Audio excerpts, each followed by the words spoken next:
Time this year, maglalaban po muli sa finals ang Philippine Army kontra sa Cagayan Valley Rising Suns. Pero this time, may mga katulong na magkabilang kuponan. Alam naman po natin yan. Coming into finals game number 1, ito po si Noel Zarate, kasama po si Andre Mullacanda. Army has yet to lose dito sa ating komperensya despite the fact na wala silang foreign players. That's right. And yun nga, no, isa talaga to sa mga teams at of course, itong Cagayan, hindi pa rin, yun nga, wala pa silang talo, hindi pa nila natatalo ang Philippine Army. So the goal today is very obvious for Cagayan. It's really to prove na kayang-kaya nilang talunin din ang Philippine Army. All they need to do is get game 1. Pero anong paghahanda naman ang ginawa ng Philippine Army sa napipinpin nilang finals matchup against Cagayan Valley? Bato natin ngayon kay Ate Ivy Remulla. Yes, and I'm here with the head coach of the Philippine Army Lady Troopers, of course, Coach Rico De Guzman. Coach, we're now here in the finals and the Philippine Army has come here undefeated. So ano ba palagay mo naging advantage ng Philippine Army over other teams that you came this far with an unblemished record? Yes, yung advantage nga namin dito, mas malaki compared dito sa kabila. Ito solid kasi tayo mga Pilipino talaga, ito solid talaga. Compare naman sa kabila, may import sila. So, malamang doon kami mahirapan sa dalawang import. Pero kung sasamahan lang din naman, mas lamang tayo. And coming into the finals, since you've defeated them twice before, no, pero how else did you prepare para dito sa finals against Cagayan? Yes, ito nga, pinagandaan namin talaga itong Cagayan.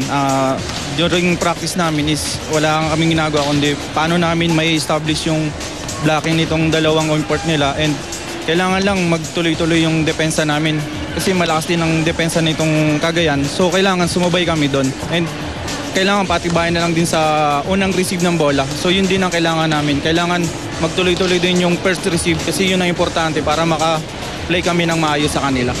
Okay, and with that, Coach, I wish you all the luck for this finals. Annie Noel?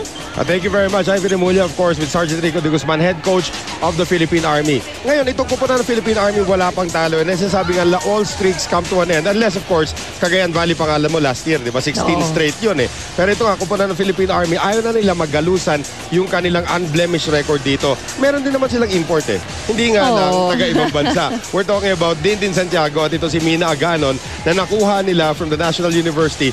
Para na rin nagkaroon ka ng import, isang 6'2" at isang malakas na pumalo. Tama ka dyan. And very fitting din, dalang sinabi ni Coach Rico kanina, ang talagang ininsayo nila bago pumasok ng finals is kung paano mapipigilan ang dalawang imports ng Cagayan. And if you have the likes of Santiago also in your lineup, mas mapapadali ka naman talaga at the net. Right, at pag-usapan din naman natin yung 1-2 combination nila. The Gonzakis combination. Red hot, especially in that last game na napilitan mag-full route. Ito si Rachel Andaki. She scored 19 points in that last win pero unti-unti nakikita mo na babasa na ibang teams itong Philippine Army. Hindi na sila nagsa-straight sets, 4 sets, 5 sets na yung mga kanilang mga panalo. But still, the hottest duo in all of Philippine women's volleyball, the Gonzakis duo, Rachel Andakis, and of course, belated happy birthday kay Jovelyn Gonzaga. Oo nga na, itong si Jovelyn, of course, at saka si Shell nga, parehong recipient ng mga awardees over the past years dito sa Shakey's V-League, and also one of the most consistent players. Kaya talagang,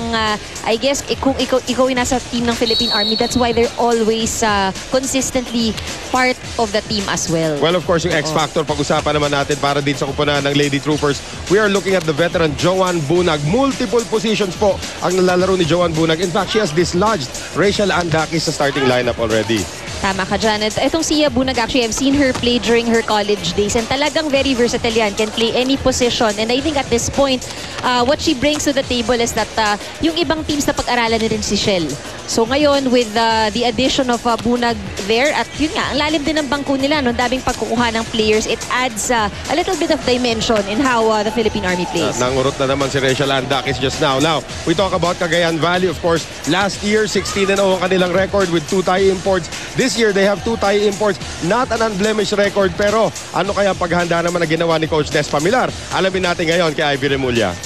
Thank you. I'm here with, of course, one of the most favorable coaches here in the Philippines. That is Coach Nes Pamilar. Coach Nes, the first time that you and Army met, of course, it was unfortunate nakuha ng Army to in 5 sets. So what do you think went wrong in those first 2 meetings? Siguro yung una kasi medyo kulang kami kasi Aisa nga nun may sakit. Yung first game naman ng first round, hindi pa nakalaro yung dalawa. So then yung second round naman si Aizab talagang off na off. So sabi nga sa akin, coach, babawi na lang ako sa susunod.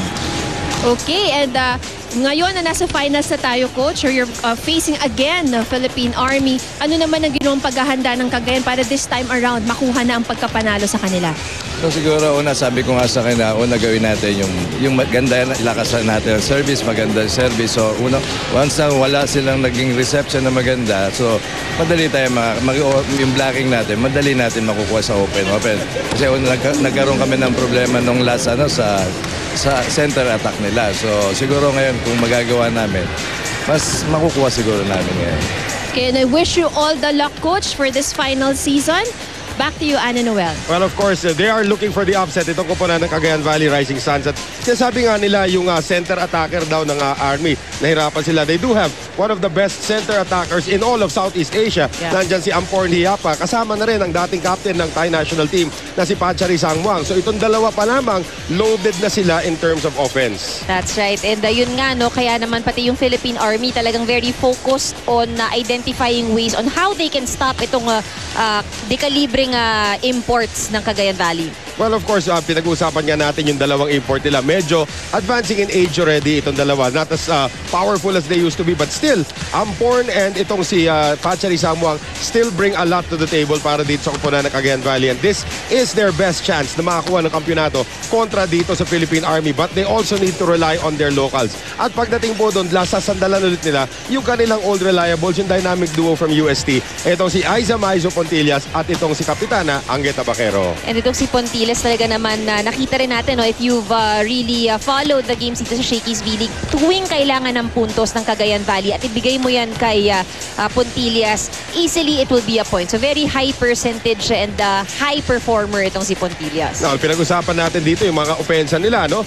Itong si Angueta Baquero, Aiza Maizo Pontillas, ito si Amporn Hiapa, ito na rin si Pachari Sangmuang. But the X factor, I believe, will come from the floor defense. Yan po si Angge on your screens, ang kanilang kapitana. It will come from the floor defense, starring Bang Pineda. Oo, kakaiba yan para sa ibang tao, pero tayo dito sa Shakey's V-League, nasanay na tayo makita si Bang as a libero, ano? And so far, I think she did not disappoint. She has really played her role well, embraced her new position as a libero. So talagang inaasahang maiangat niya lahat ng bola sa larong ito kontra sa Army. So ang katanungan dito, kaya ba ng Cagayan Valley na mabigyan ng unang pagkatalo ang Philippine Army in the finals, or will it be a continual sweep para dito sa Lady Troopers? Malalaman po natin sa ating pong pagbabalik. Game number 1 of the finals, Cagayan Valley taking on the Philippine Army. Dito lang po sa Shakey's V-League Season 11 where it all started.